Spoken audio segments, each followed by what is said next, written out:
बिस्मिल्लाहिर्रहमानिर्रहीम अस्सलामु अलैकुम रहमतुल्लाह। मेरा नाम डॉक्टर हुज़ैफ़ा खुर्शीद है। पिछले कुछ दिनों में मैंने बहुत ज़्यादा वीडियोस बनाई हैं, डिस्कशन की है टॉपिक के ऊपर कि यूरिन ऑब्स्ट्रक्शन कैट्स में, टॉम्स और क्वींस में क्यों हो सकती है।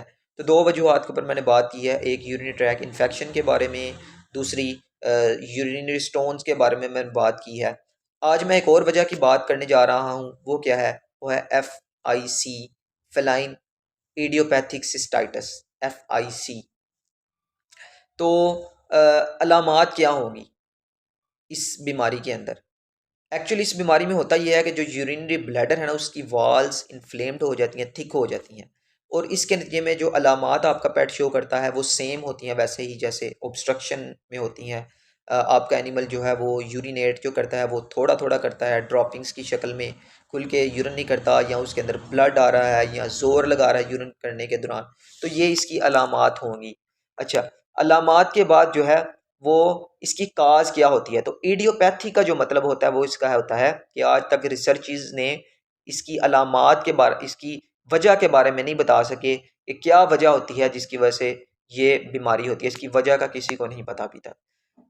अब बात करते हैं कि कैसे पता चलेगा कि ये obstruction specifically feline idiopathic cystitis की है।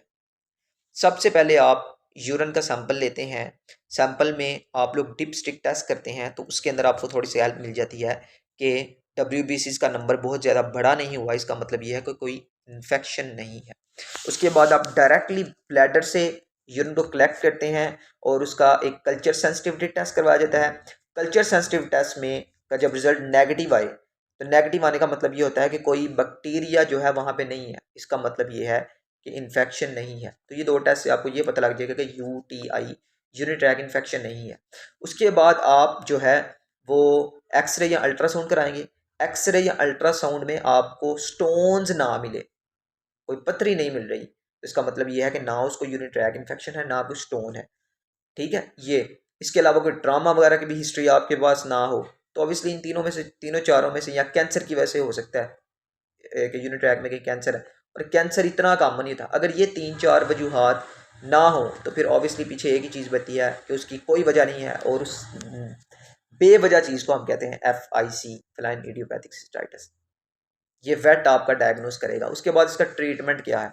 तो इसका ट्रीटमेंट यही है, एंटी इन्फ्लेमेटरी ड्रग्स, ऐसी ड्रग्स जो उस स्वेलिंग को कम करें, इन्फ्लेमेशन को कम करें। हाँ, इसकी नो डाउट वजह नहीं है, लेकिन कुछ लोग, कुछ वेट्स इस चीज़ को कंसीडर करते हैं कि परहैप्स कोई स्ट्रेस फैक्टर है, तो जिसकी वजह से ये हो सकती है।